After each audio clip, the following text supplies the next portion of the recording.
Hey guys, it's me. It's been probably not too long since I did a update, but I have a update on my twin pregnancy. I am 22 weeks pregnant today.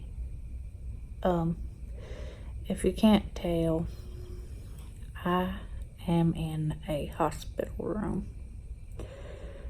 I have been here since, let's see what today is May the 31st. I have been here since May the 21st. So I'm on bed rest. It's really, really miserable. I'm down it's so hard.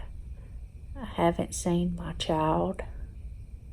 I've seen him like twice in 2 weeks, and I've never been away from him. Not to mention my animals and everything else, and my other children, my foster children. And it sucks. But I'm not very good at explaining, but I'm gonna try to tell you what happened. Tuesday, the 21st of May, was my anatomy scan, and I was so excited to go see the babies, because anatomy scan, they measure them and make sure they don't have Down syndrome and all that good stuff, and make sure everything's okay. And you usually get to lay there for about an hour or so, and it's longer if you have twins, obviously. But and they just take pictures of the babies. Well, she was keeping calm pretty good. She measured them and checked the babies and stuff, and she never let on like anything was wrong. And then, mind you, I was 21 weeks and 4 days, I think. But she's like, at the end of it, she got out the vaginal ultrasound machine. And I thought it was kind of weird, but I didn't think nothing of it, because she's like, well, I just need to measure your baby girl's gestational sac. She said, I can't get it on the ultrasound like that you just do on your belly. She said, so we're gonna use the vaginal one. So I was like, okay, that's no problem. So she stuck it up in there, jerked it out, took off running. And I was just looking at my husband like, what the F just happened? Because that's not normal. So she came back, and this girl, I'm from Manchester, Kentucky. So this lady is a she's high risk pregnancy doctor that did my anatomy scan, because we're twins. Normally I would have just went to my local hospital, but I wasn't carrying one, right? So she's from Lexington, Kentucky. So they come down to Manchester and do the high risk.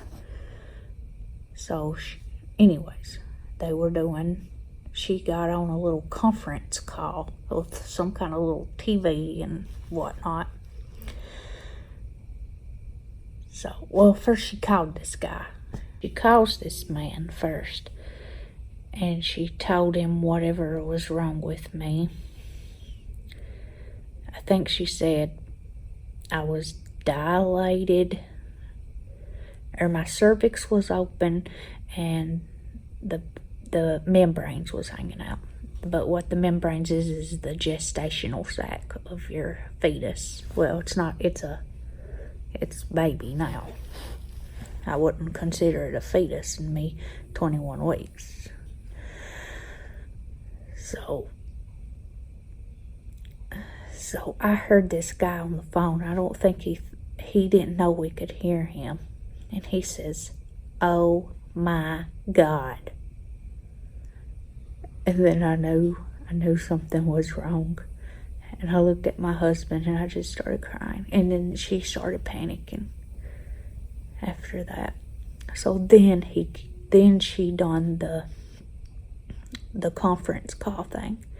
And he introduced himself and told me who he was. He was a foreigner and he was from Lexington, Kentucky. So, and then he told me what was happening. Basically, one of my twins, which was my baby girl, was hanging out of my cervix. I was dilated, and she was just going to drop right out. So, what I have is called incompetent cervix. And they really don't know what causes all of it, but like surgeries and stuff can cause that. Like my last C-section I had with my son, that could have very well caused it. But so my baby girl was hanging out, not real far, but she was hanging out. So it's like my cervix, which was supposed to be like this, was like this, and then baby was hanging out. Well, her gestational sac was hanging out. So everybody in my OB office panicked. We understood, but we didn't really know. They basically called an ambulance, and everybody stood around me and was praying, because they were all crying. And I was just panicking. I was freaking out too. I mean, they literally panicked also. Because Woodrow, my husband, asked that lady, he's like, "Is everything okay?" Which we knew it wasn't, because we heard that man say, "Oh my God." So I'm backpedaling a little bit. And she's like, "No, it's not." She's like, "It's not okay." But then, we did the conference call and he explained everything. I keep backpedaling. I'm sorry, guys. I'm not that good at storytelling. So, they set me down in a chair in the hallway. And I was waiting on an ambulance to come get me. They come and got me. They took me to the hospital in Manchester, which was not even 10 foot. But they wouldn't, my bed they put me on, basically my head, they stuck me up in the air just like this, I guess to keep the baby from falling out. It was very uncomfortable, by the way. So they got me out of the ambulance, took me to the OB in the hospital, and they just started sticking me with fluids, antibiotics, because they didn't know if I was going to have an infection. They said that if I did have an infection, that I would have to deliver these babies. And where I was just 21 weeks, there was no chance of survival. They wouldn't even resuscitate the babies. They wouldn't try. And they still won't try right now. I'm 22 weeks, and if I deliver, they will make it. They only have a chance at I can't think, I don't know if he said 23 weeks or 24 weeks. I'm pretty sure it was 24. And he said at 24 weeks they've only got 50% chance at life. And even then he said that there could be possibilities of blindness, mentally handicaps, and deafness, and all that stuff. So back to what I was saying. I was in the hospital. They called the air evacs or whatever. It's a helicopter. So they put the IV, put a catheter in me, put me basically on top of my head. My hospital bed was like this. And I laid there like that, very uncomfortable. And just they were pumping me full of antibiotics, and I still had a lot of people around me, and my doctor, and everybody was just trying to explain what was going on and what was happening. The ambulance came, got me. They flew me to Lexington, Kentucky, which is normally about a 2-hour drive from Manchester, but the helicopter, it only took them 35 minutes. So that's the reason they didn't drive me in the ambulance, because it would have took longer, so they flew me. So when I got over here Tuesday, they just kept pumping me full of antibiotics, kept me on my head. Wednesday morning, I went in for an emergency surgery, and they put in a cerclage. And what that is, they basically, how he explained it to me was, I had to have a spinal tap too. It's just kind of like having a C-section. But it was through my cervix and stuff, instead of like cutting me open to get the babies. So how he explained it was the membranes, which is the gestational sac, he pushed the baby back up in my cervix. He flushed it with iodine and stuff to make sure there was no infection, because like I said, he said that if there was an infection that we would have to deliver, because that puts me at risk. So we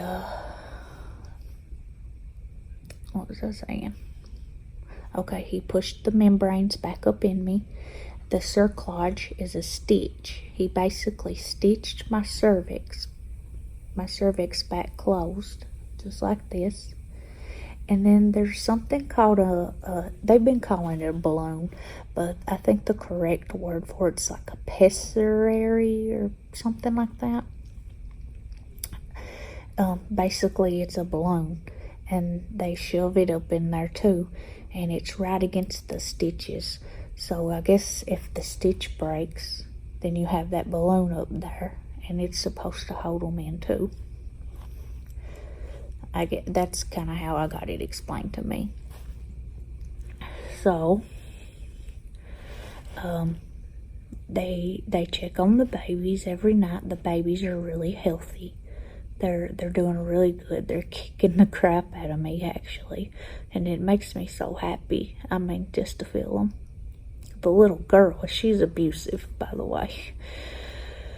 That's the one that was trying to get out, and she's head down. She's right at the cervix down there. And baby boy, his head he's breech. He's feet down, and she's head down. But let's see.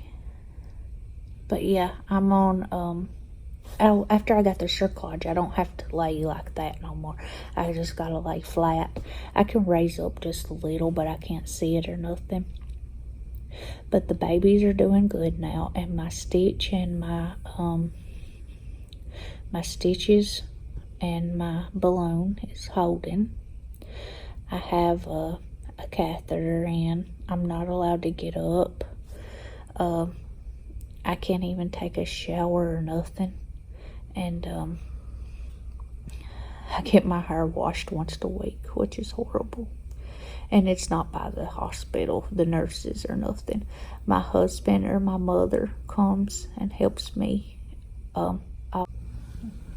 So like this thing comes off, and I can like lay my head over, and we just wash it that way.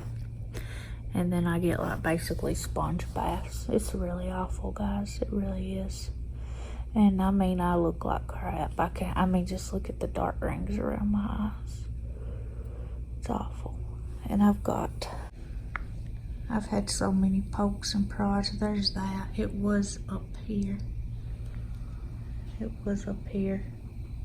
That's tape. And this arm. I look like a needle junkie is what I look like. They've had them everywhere. And I'm getting shots in my arms too.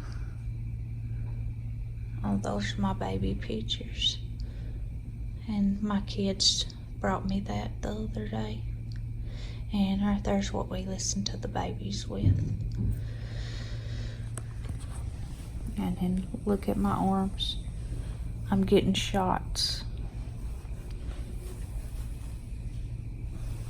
I can't see much. But here's the other one. Let's see, it don't look as bad, I don't think. Yeah, there's not as much.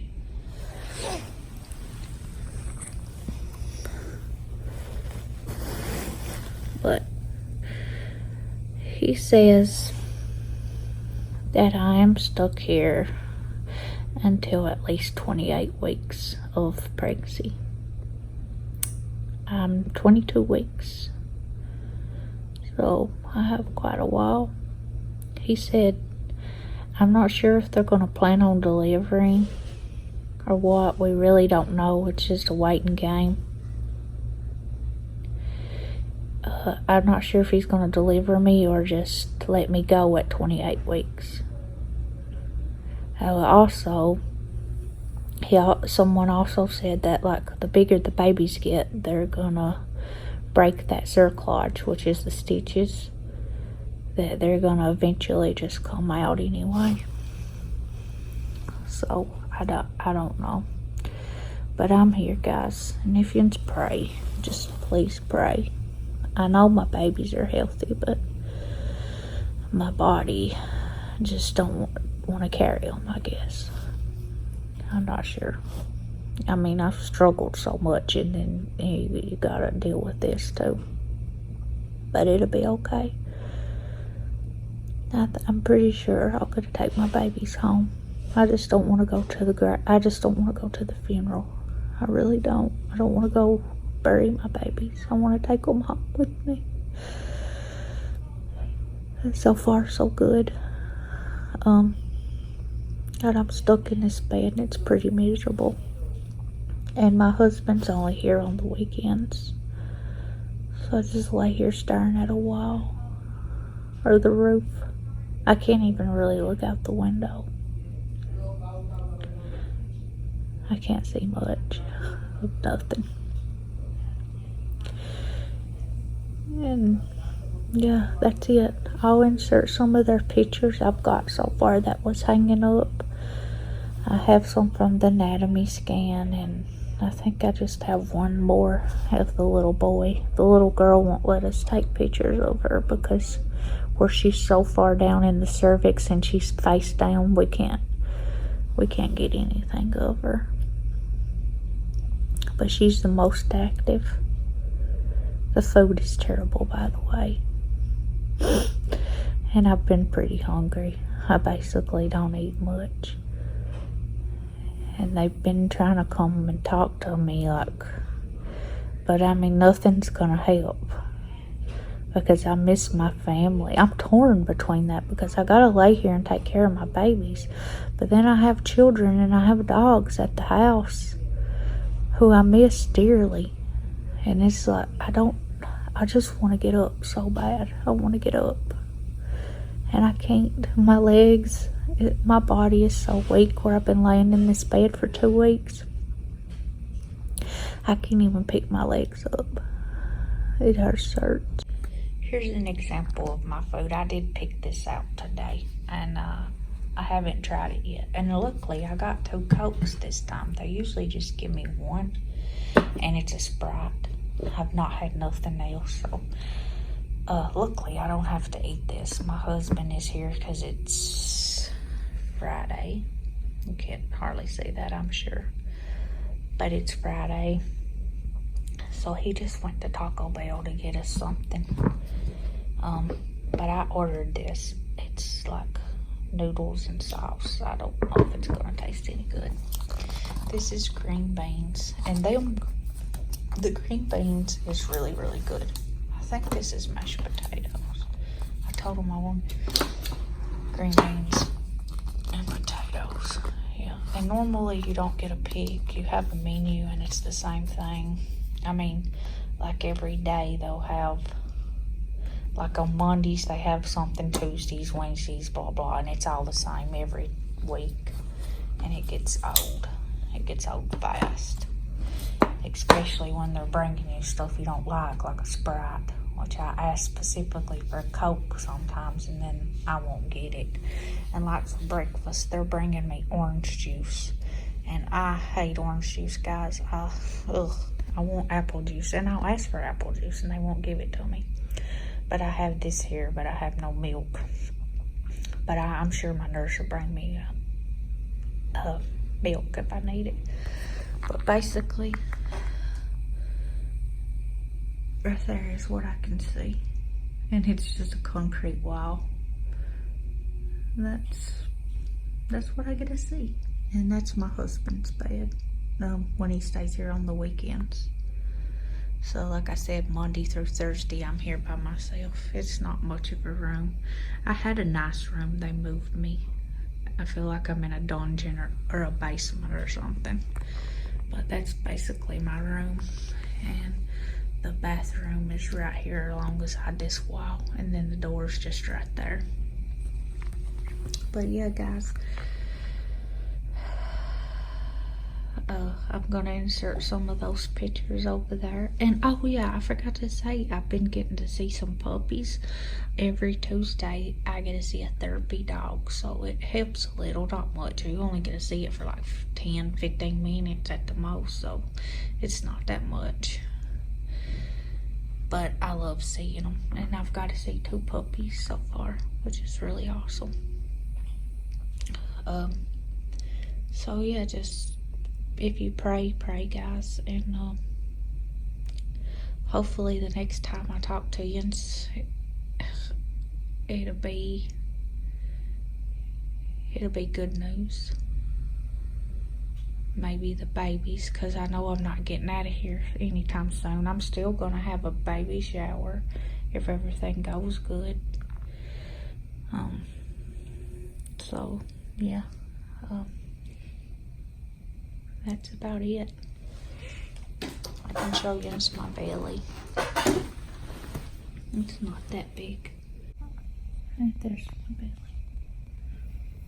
When I forgot to mention that when I did that surgery, they had to stick a needle right here, and they had to drain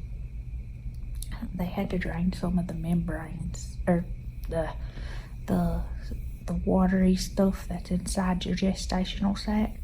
They had to drain some of that from both babies so they could push the baby back up and